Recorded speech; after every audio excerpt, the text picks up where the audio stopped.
Jewelry, jewelry, jewelry. That is what we're going to be talking about today. Gel jewelry.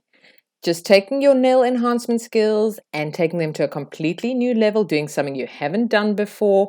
Let's make some stocking fillers for the festive season. So I've got a mold here. I've bought it at the hobby shop and I'm taking a nice liquid gel. Actually, it's a top coat. And I'm creating my first base because I'm doing some milk bath pendants. So if you don't take something and create a base first, you have the chance that your white is not going to cure. I didn't have a great milky white, so I've taken a builder white and a builder clear, and I am gently massaging them together and massaging any bubbles out before I add them on top of my clear in the mold. As you can see, we can ease it into the mold.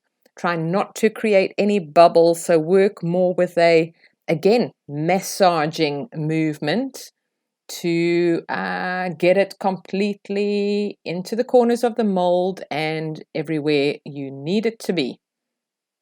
This is going to look really amazing, but the great thing is you don't only need to do milk bath pendants. Anything that we use on our nail enhancements, in our nail enhancements, can be used in this pendant.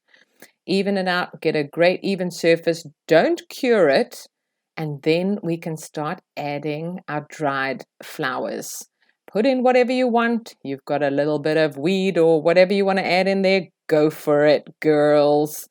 So I'm adding in some larger flowers, adding in some smaller flowers, and then some loose petals as well, which will really enhance that milk bath nail look.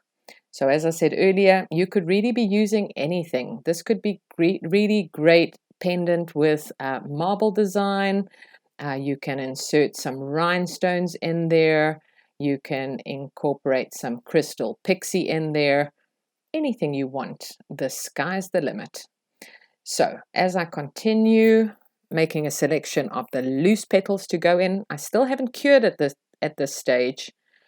I pop it in, do a double cure, and now I'm using actually a gel polish, which is a milky white gel polish. So it's got a thinner consistency. It hasn't got as much coverage as a builder gel, and I can gently brush it over the petals of the dried flower, but still allowing those dried flowers to shine through, really giving that milk bath effect. So even it out once again, pop it in the light to cure. Again, a double cure because we're using this gel polish slightly thicker than we normally would on a nail. And when it comes out, the last step in terms of the application process is putting a nice even layer of clear builder gel on top of it. Ease it out, move it to the corners of your mold, because at this stage, the smoother the surface of the mold is going to be, or the smoother the surface of your pendant is going to be, the less filing you'll need to do to finish it off. You can see me brushing along the corners to remove any air bubbles in the clear as well. You could also use a fine pin to do that as well. And just popping on those final finishing touches before we pop it into the light and give it a double or even a triple cure. Out it comes, removing the inhibition layer and gently popping it out of the mold.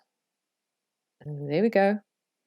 And giving it a good clean back, front, sides before we do the final touches, and that is to file it into shape. And there's really not that much filing to do. The mold has done the majority of the work for us, but that surface might just need to be evened out a very, very little bit.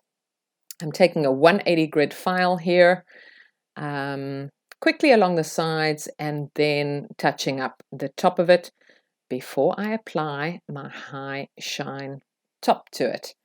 Make sure that you remove any dust. Use a Q-tip to remove the dust out of that little hole that we're going to use to create the pendant with. And then we can add some shine to it. It's looking good, and still now it's looking dusty until Wait for it. Wait for it. Wait for it. Here it comes. Oh my gosh, that took long. Okay. Oh, we're not even on that yet. No, I forgot. We're first going to do the edges. Hold on. Look at that. So this is one of the designs I tried. I thought, let me give it a silver rim without actually adding anything besides a silver gel polish to it.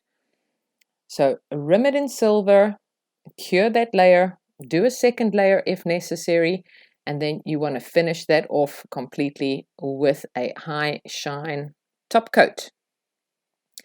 It's looking really great, and you'll see the difference between one that's rimmed and one that's not rimmed after. So there we have our pendant clip. All we need to do is insert it over the hole and use your tweezer to secure it into place. The finishing touches, well, you can choose to do it or not to do it, or to add something completely different. I've decided to use some Swarovski rhinestones.